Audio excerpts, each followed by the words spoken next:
Hi there, my name is Rina Hicks, and today I want to take the opportunity to address the season that we're in. But it's important for me to address for this season.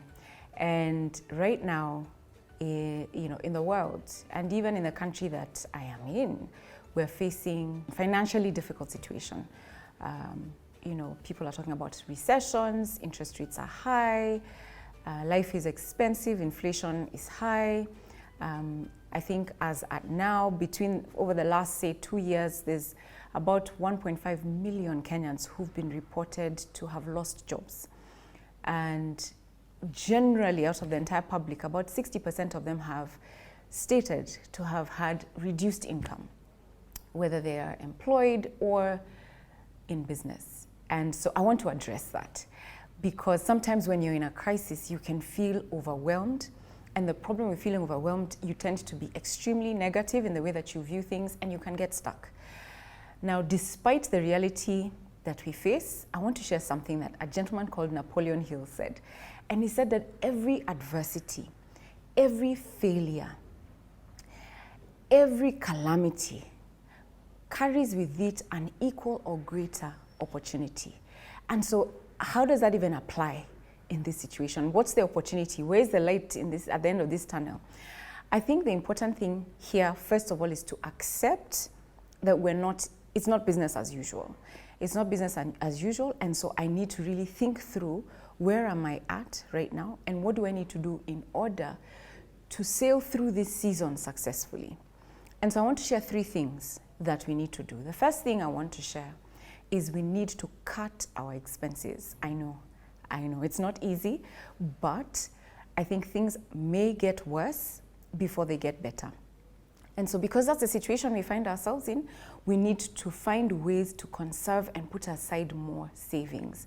If you've not been saving, you need to start saving.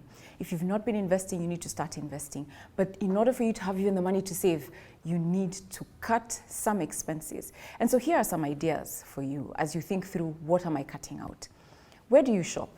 Maybe you shop in supermarkets. Perhaps you may want to consider shopping in wholesale shops. I'm doing that at the moment, and the amount of saving I'm making is huge per item. The other thing you could do is shop in bulk. You could shop in bulk with friends, you can shop in bulk with family, and that way you will save. Another thing is, kids have to go to school, kids have needs, they need soccer boots, they need sneakers and t-shirts and all these different things as they grow. You can shop in places like Gikomba, second-hand items in this season, so that then you're not having to spend a lot of money on these items. 300 bob, 400 shillings for clothing items, you'll be able to afford that kind of level and be able to conserve more.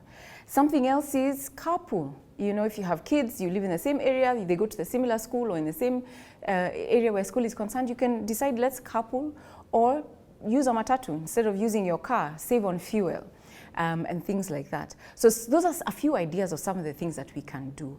Something else that you can do is if you have debt, if you have a loan, and it's not one, maybe you have 3 mobile loans, you have a loan from the microfinance institution, you have a loan from your SACCO, you have a loan from the bank.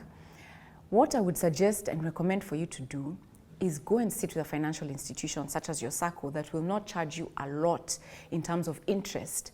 Sit with them, negotiate with them, and have them buy out or buy off all these other loans, so that then you have one person that you owe money and have the money stretch through a longer period, so that then it's more affordable for you to make those payments. So those are some of the ways we can cut our expenses.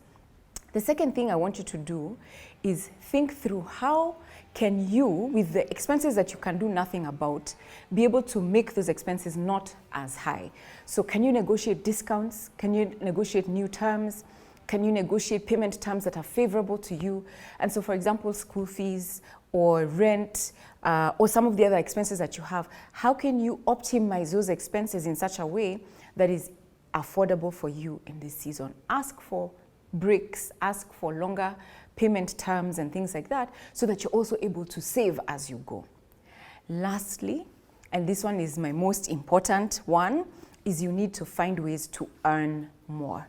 How can you earn more? What talents do you have? What gifts do you have? What things are sitting in your house that you've not done anything with? The other day, well, it's not quite the other day, a few years ago, I remember speaking to a lady that I met, and she shared with me how she didn't have work. And she sat in her house wondering, now, what am I going to do? I have no work. My husband's salary is not enough. We're going into debt. And an idea came to her, and she thought, oh my goodness, we live in an area where there's so many bachelors, and I have a washing machine that works. And so what did she do? She put together a price list and decided that she was going to wash shirts, shoes, clothes for the people who were in their neighborhood who didn't have time or didn't want to get a lady to come in and do the cleaning. And so she was able to make an income washing people's clothes using her washing machine. And I thought, oh my goodness, like that's an amazing example of how you can use an asset that's sitting in your house, well, that you don't even quite see as an asset, you just see it as a gadget, but you can use it to make some more money. Maybe, you have a talent that you're not even considering. Maybe you're a chef, and you can find ways to add to that income that you're earning.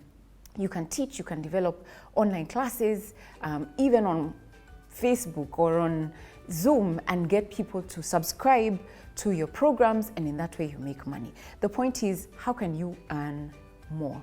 Maybe you can buy an asset, buy something that people need cheaply. You can go to that Gikomba I was talking about, buy those things cheaply, sell them in your neighborhood at a markup, and be able to get something extra. Because one income is too close to none. I say this all the time. And so please find a way to add an additional income or more income to what you're already earning. So the three things again are: cut your expenses. The second thing is, those expenses you can do nothing about, find a way to optimize them so that you either reduce them or have a payment plan that makes sense for you. So if there's things you pay 3 months at a time, find a way to pay them monthly or within a cycle that is suited to the way that you earn your income. And then lastly, find a way to earn more. I wish you all the best. Speak positively, speak life.